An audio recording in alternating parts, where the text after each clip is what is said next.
We're going to look at the steps for solving absolute value inequalities. And we're going to do that by taking an example.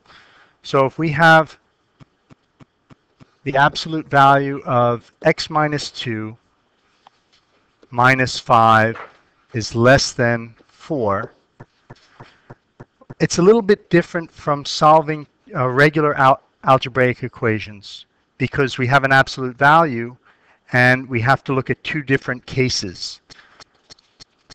If what's inside the absolute value bars is negative, then we have the following situation. We have, I just said x minus 2 is negative, and I write that in math this way.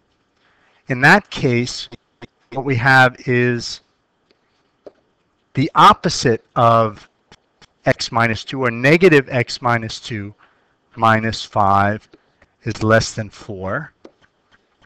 Distribute the negative, we get negative x plus 2 minus 5 is less than 4.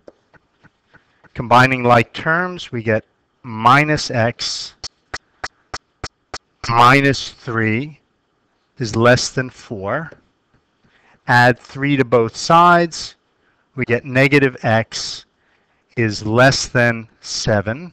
We're not looking for x, we're looking for negative x, we're looking for positive x, so multiplying both sides by negative 1, we get x is greater than negative 7, because we need to, when we multiply or divide both sides of an inequality, we reverse the inequality. So that's one possibility. X is greater than negative 7. Well, what if x minus 2 is positive? Then we just have x minus 2 minus 5 is less than 4, or x minus 2 minus 5 is less than 4. Combining like terms, we get x minus 7 is less than 4. Adding 7 to both sides, we get x is less than 11. Putting those both together, we can write that in the statement like this.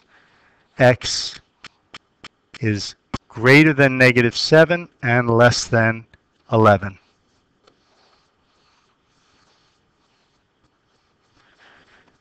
And now, just to be on the safe side, let's check a few of those values.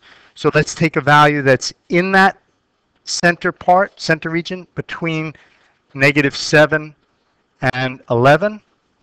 The easiest one to check is 0, so let's plug that in. Well, if we have the absolute value of 0 minus 2 minus 5, is that less than 4? Well, what that says is the absolute value of negative 2 minus 5 less than 4? Well, the absolute value of negative 2 is positive 2. So is 2 minus 5 less than 4? Is negative 3 less than 4? And the answer is yes. So that region does work.